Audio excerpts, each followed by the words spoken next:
ಊರಲ್ಲಿ ಒಂದು ಹಳಿಲಿತ್ತಂತೆ. ಆ ಹಳಿಲಿ ಒಂದು ಕೆಲಸ ಮಾಡ್ತಿತ್ತಂತೆ. ಏನು ಕೆಲಸ ಅಂದರೆ ಬಾದಾಮಿ ಸುಲಿಯೋ ಕೆಲಸ. 100 kg ಬಾದಾಮಿ ಸುಲಿದ್ರೆ ಅದಕ್ಕೆ 10 kg ಬಾದಾಮಿನ ಸಂಬಳ ಕೊಡ್ತಾ ಇದ್ರಂತೆ. ಹೀಗೆ ಒಂದು ವಾರ ಚೆನ್ನಾಗಿ 100 kg ಬಾದಾಮಿ ಚೆನ್ನಾಗಿ ಸುಲಿದು ಆ ಬಂದಿದ್ದು 10 kg ಬಾದಾಮಿನ ತನ್ನ ಗೂಡೊಳಗೆ ಇಟ್ಕೊಂಡು ತಿಂತಾ ಕೂತಿತ್ತಂತೆ. ಆಗ ಒಂದಿನ ಅದಕ್ಕೆ ತಲೆಗೆ ಯೋಚನೆ ಬರುತ್ತೆ, 100 kg ಬಾದಾಮಿ ಸುಲಿಯೋದಕ್ಕೆ ನನಗೆ 10 kg ಬಾದಾಮಿನ ಸಂಬಳವಾಗಿ ಕೊಟ್ಟಿದ್ದಾರೆ, ನಾನು 500 kg ಬಾದಾಮಿ ಸುಲಿದ್ರೆ 50 kg ಬಾದಾಮಿನ ಸಂಬಳ ಸಂಪಾದಿಸ್ಬೋದು, ವರ್ಷ ಪೂರ್ತಿ ಇಟ್ಕೊಂಡು ಕುತ್ಕೊಂಡು ತಿನ್ಬೋದು ಅಂತ ಯೋಚನೆ ಬರುತ್ತೆ. ಆಗ ತಿರ್ಗಾ ಹೋಗುತ್ತೆ, 100 kg ಬಾದಾಮಿ ಸುಲಿಯೋ ಜಾಗದಲ್ಲಿ 500 kg ಬಾದಾಮಿ ಸುಲಿಯೋಕ್ಕೆ ಸ್ಟಾರ್ಟ್ ಮಾಡುತ್ತೆ.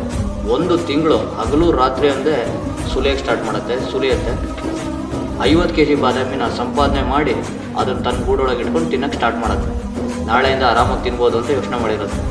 1 ವಾರ ತಿನ್ನುತ್ತೆ, 2 ವಾರ ತಿನ್ನುತ್ತೆ, 3ನೇ ವಾರ ಅದಕ್ಕೆ ಹಲ್ಲು ನೋವು ಬರುತ್ತೆ.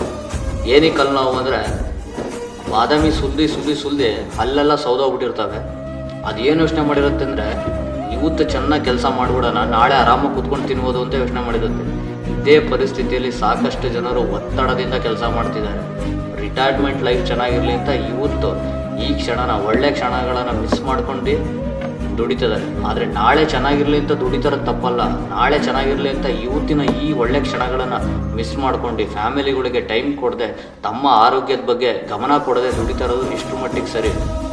60 ವರ್ಷಕ್ಕೆ ರಿಟೈರ್ಮೆಂಟ್ ಲೈಫ್ ಇರ್ಬೋದು, ಆದರೆ ಜೀವಕ್ಕೆ ರಿಟೈರ್ಡ್ ಯಾವಾಗ ಬೇಕಾದರೂ ಆಗ್ಬೋದು.